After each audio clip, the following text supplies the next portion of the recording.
Un año más se va y el exgobernador Roberto Borge Angulo sigue sin enfrentar la justicia de Quintana Roo. Este 2018 no fue posible traerlo ante un juez del estado, mientras que otros de sus ex colaboradores sí lo hicieron y otros más lograron salir de la cárcel. En estos 12 meses hubo diversos temas que acapararon la atención mediática, desde la venta por abajo del agua de un predio en Playa Delfines hasta la crisis que se vivió en varios destinos por el sargazo, pasando por la elección de senadores, diputados, presidencias municipales y la presidencia de la República. Pero quizá nada se compare con la percepción de inseguridad que priva entre la población. Sin duda, el asunto pendiente por parte de las autoridades estatales y municipales. Comenzamos el año con la noticia de la extradición a México del exgobernador de Quintana Roo, Roberto Borge Angulo, por parte de las autoridades de Panamá. Tras un proceso que llevó 7 meses, la solicitud del gobierno mexicano para llevar a Borge ante la Justicia Nacional se materializó el 4 de enero, cuando la Cancillería panameña entregó al exmandatario quintanarroense. El gobierno de Panamá señaló que antes de ser trasladado de la sede de la Policía Nacional a la base aérea, se realizaron 2 evaluaciones médicas a Borge y el gobierno mexicano le realizó otro, a fin de garantizar la salud del detenido. Tras su arribo al hangar de la Procuraduría General de la República en el Aeropuerto Internacional de la Ciudad de México, el exgobernador cumplió con los trámites consulares necesarios y fue puesto a disposición del juez de control que ordenó su detención y fue trasladado al Centro de Justicia Penal Federal en el Estado de México, con sede en Ciudad Nezahualcóyotl. Borge fue vinculado a proceso por su probable participación en calidad de coautor de operaciones con recursos de procedencia ilícita en la modalidad de ocultamiento de bienes producto de una actividad ilegal. La PGR le imputó un desfalco al erario por más de 900 millones de pesos. El juez Artemio Zúñiga dio inicio al juicio contra el exgobernador y concedió 6 meses para la investigación complementaria y envió a Borge al Centro Federal de Rehabilitación Psicosocial número 16 en el estado de Morelos. Después de 9 meses, el 30 de octubre, el Juzgado Sexto de Distrito en el Estado de México dejó sin efectos el auto de vinculación a proceso contra Borge y resolvió que se dicte uno nuevo debidamente motivado y fundamentado. Hacia finales de año, ya en diciembre, la fiscal anticorrupción de Quintana Roo, Rosaura Villanueva Arzápalo, reveló a luces del siglo que existió un bloqueo por parte de las autoridades judiciales durante el mandato federal de Enrique Peña Nieto para impedir que tuviera acceso a las copias certificadas del caso de Borge, en su intento por llevarlo ante la justicia del Estado. ¿Hubo de alguna manera complicidad en la anterior administración federal al retrasar o al no permitirles el acceso libre a estos expedientes, según entiendo lo que usted nos está diciendo? Pues había una especie de trabas, ¿por qué no decirlo así? Porque le hemos litigado a más no poder y hasta ahora nos están abriendo apenitas una rendija para poder accesar y poder ya con más eficiencia ejercer los recursos legales que le competen al Estado para poder estar en aptitud de cumplimentar las órdenes de aprehensión. Y así se fue otro año sin que Borge pueda presentarse ante la justicia quintanarroense.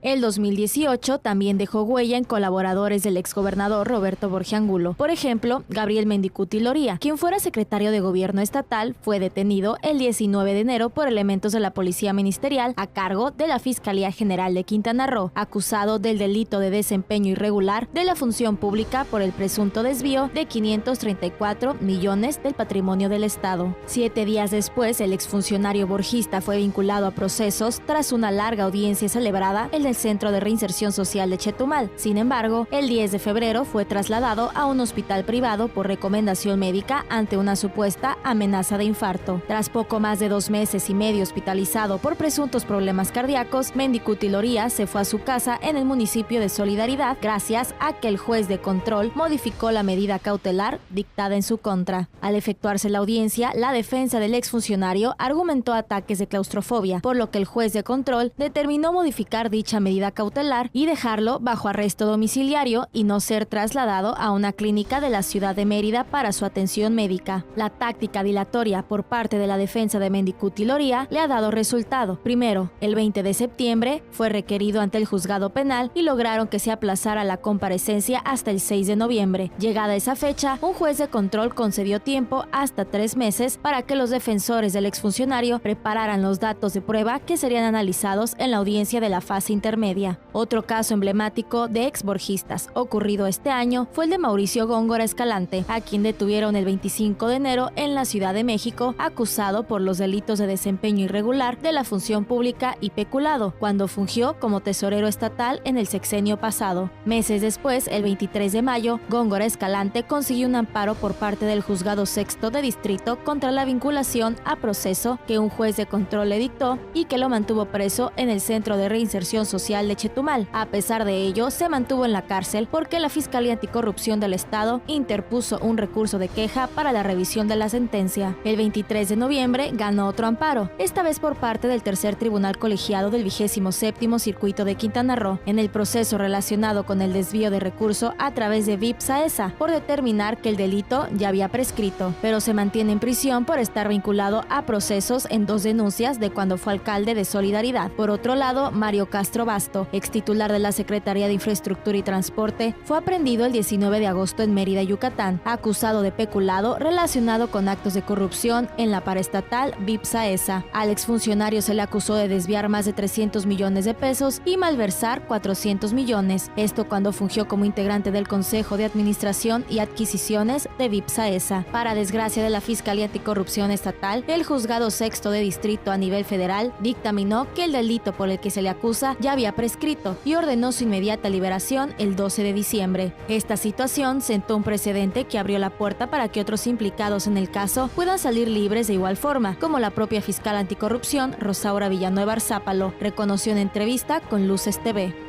Hay otros que están involucrados en el mismo delito o en el mismo caso y quisiéramos saber si esto está sentando un precedente o abre la posibilidad para que los otros también borgistas implicados pudieran salir libres, como en el caso de Mario Castro.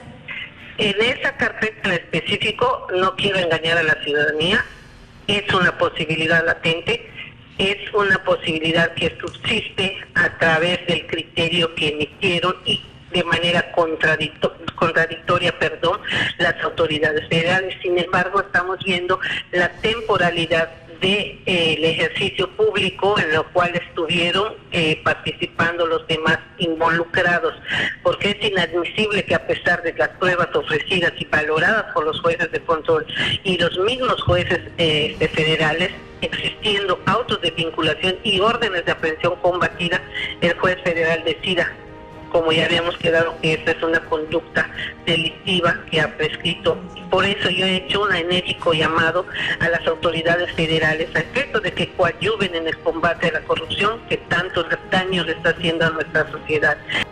Entre los exfuncionarios borgistas que salieron de la cárcel este 2018 fue Carlos Acosta Gutiérrez, exdirector de VIP-SAESA. El juez de control de primera instancia del Distrito Judicial de Chetumal decretó la modificación de la medida cautelar impuesta de prisión preventiva justificada arresto domiciliario. Mientras que Erce Barrón Barrera, exdirector de la Administración Portuaria Integral de Quintana Roo, enfrenta el proceso legal en libertad en el mismo caso de VIP-SAESA, gracias a que obtuvo un amparo y salió de prisión el 18 de enero, apenas 52 días después de haber ingresado al Cerezo en Chetumal. Misma suerte corrió Paul González Cetina, quien fuera directora de la Comisión de Agua Potable y Alcantarillado, acusada de desviar 1,050 millones de pesos que fueron entregados por Aguacán por la privatización del servicio en el municipio de Solidaridad, así como otros 500 millones de un crédito bancario obtenido por la paraestatal. El 25 de abril obtuvo el beneficio del arresto domiciliario. También Ana Alicia Rivera Galera, exdirectora de Recursos Financieros de la Comisión de Agua Potable y Alcantarillado, señalada como responsable del delito de peculado por el desvío de más de 1,000 millones de pesos en perjuicio de la Secretaría de Finanzas y Planeación, logró el arresto domiciliario el 5 de abril tras permanecer poco más de 4 meses en prisión.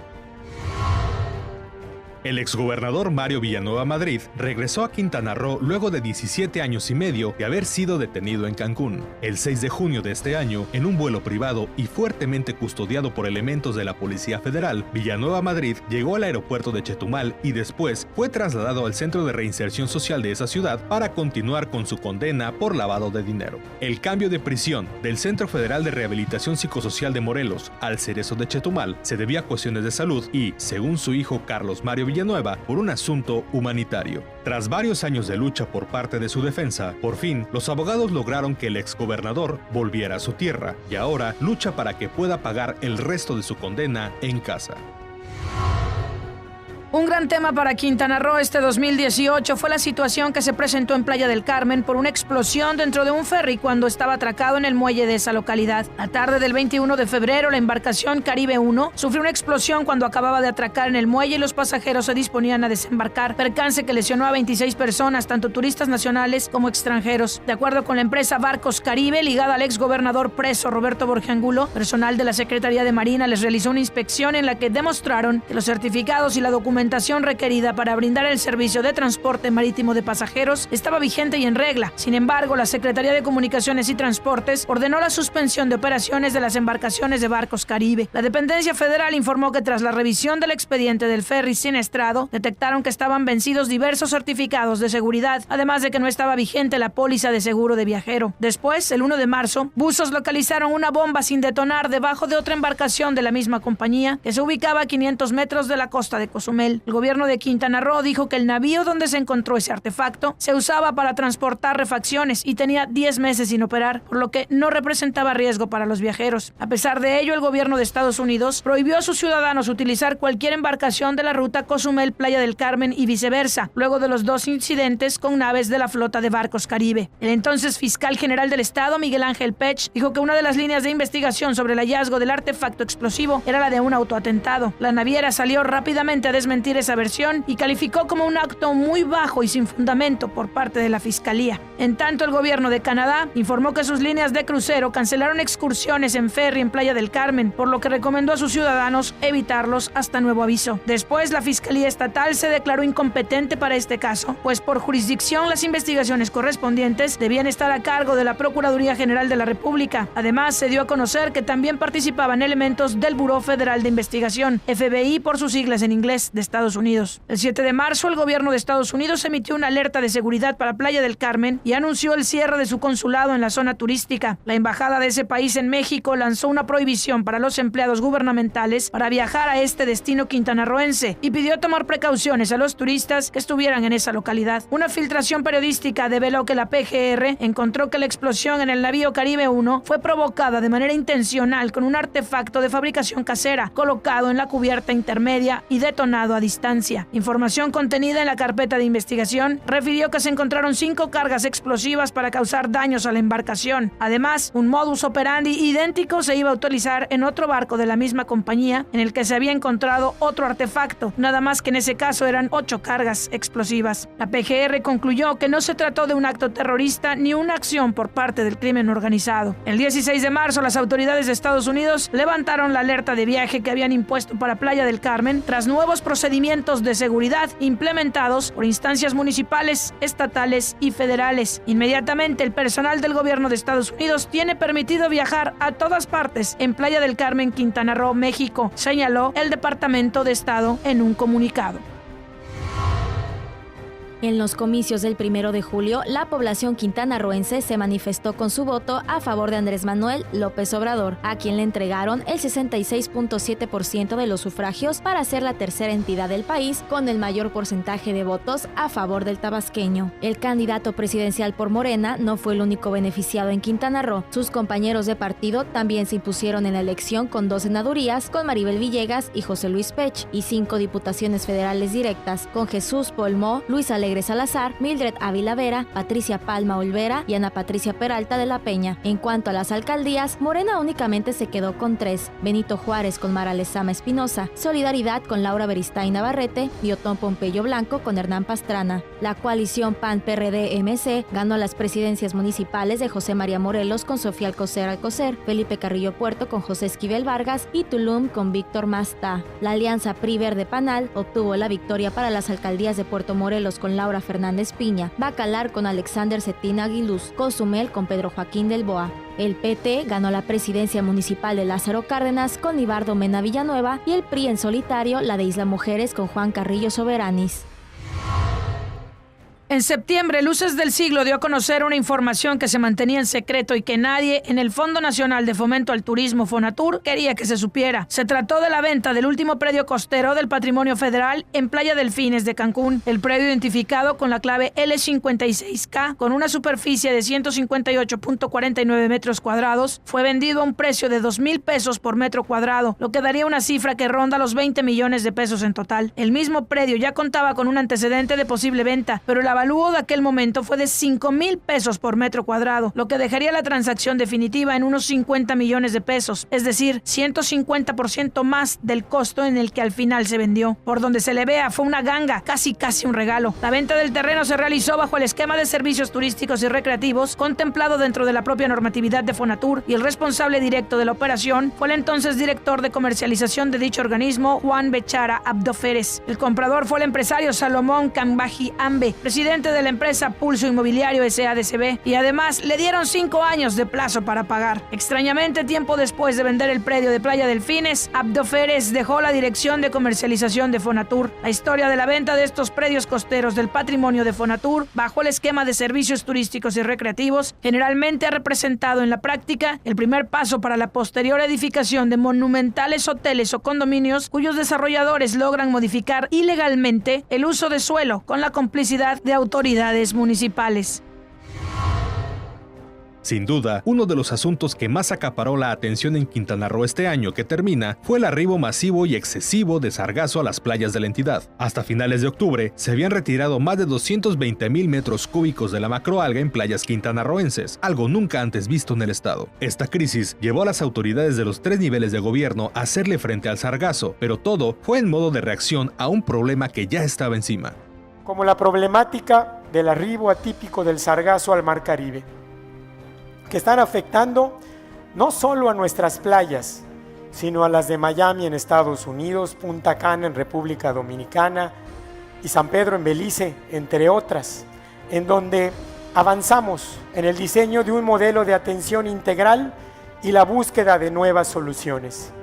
A pesar de escuchar las opiniones de especialistas relativas a no poder contrarrestar los fenómenos de la naturaleza, no nos quedamos con los brazos cruzados y hemos tomado medidas de control. Trabajamos en un plan de acción para el sargazo en el corto, mediano y largo plazo, denominado PAS. Estamos trabajando en 3 niveles de contención del mismo: en alta mar, en aguas someras y en la playa. Actualmente estamos colocando en el mar barreras ecológicas que capturan el alga, al igual que embarcaciones que evitan la llegada del sargazo a nuestros destinos turísticos de Cancún, Playa del Carmen, Riviera Maya, Mahahual, Tulum, Isla Mujeres, Puerto Morelos y también Xcalac. El gobierno estatal tuvo que emplear arriba de 330 millones de pesos en la atención de esta problemática, que desde luego deberá dejar muchas enseñanzas, sobre todo en materia de prevención para que no suceda lo mismo en el futuro. Miles de metros de barras ecológicas, mallas enormes y esfuerzos diversos se llevaron a cabo en municipios como Benito Juárez, Puerto Morelos, Tulum, Solidaridad, Cozumel o Bacalar, con tal de superar la invasión del sargazo. Los trabajos de limpieza requirieron de mucho tiempo para despejar las playas de la macroalga y al final, para esta temporada vacacional de invierno, se logró tener las playas libres de sargazo para disfrute de los ciudadanos locales y de los turistas nacionales y extranjeros.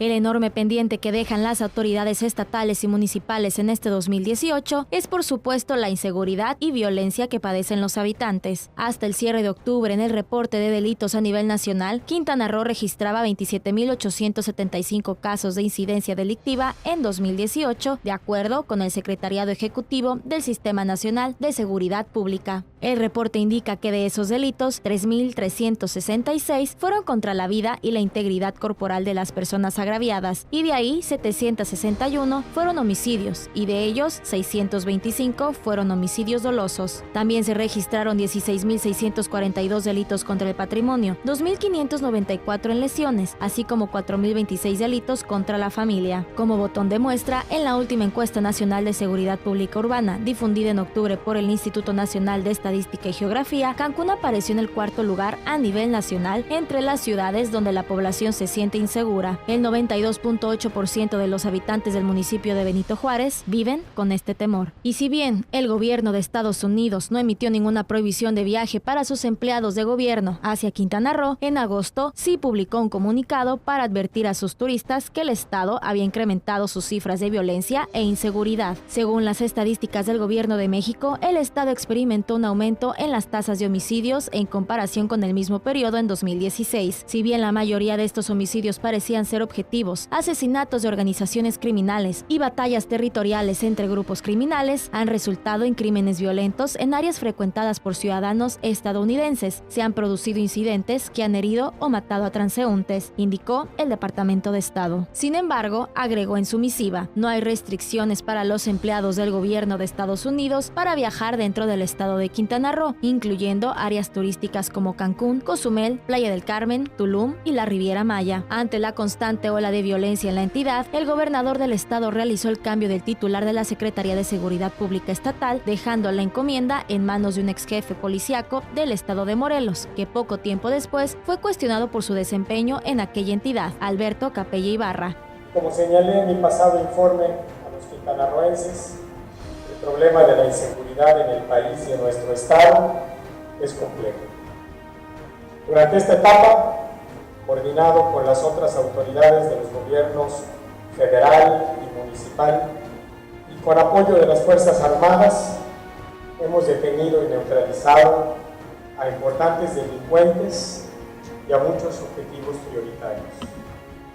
Se retomó el control de los centros penitenciarios que desde hace 10 años se había perdido.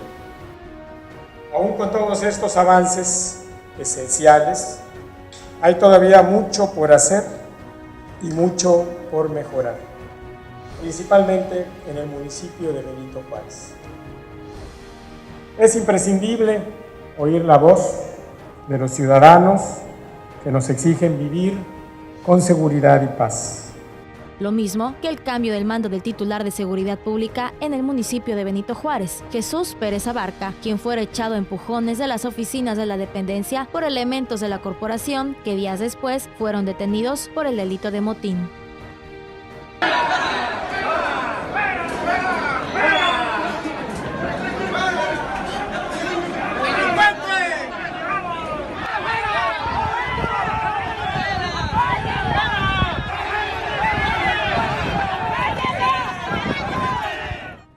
De la misma forma, el fiscal general del estado, Miguel Ángel Pechsen, cedió ante las presiones de una sociedad que cada día exigía a la autoridad para que rindiera resultados en el tema y presentó su renuncia, relevándolo pocas semanas después Óscar Montes de Oca. Sin lugar a dudas, el mejoramiento de la seguridad pública deberá ser un tema prioritario para el gobierno estatal y los municipales para un 2019 que comienza con saldo rojo.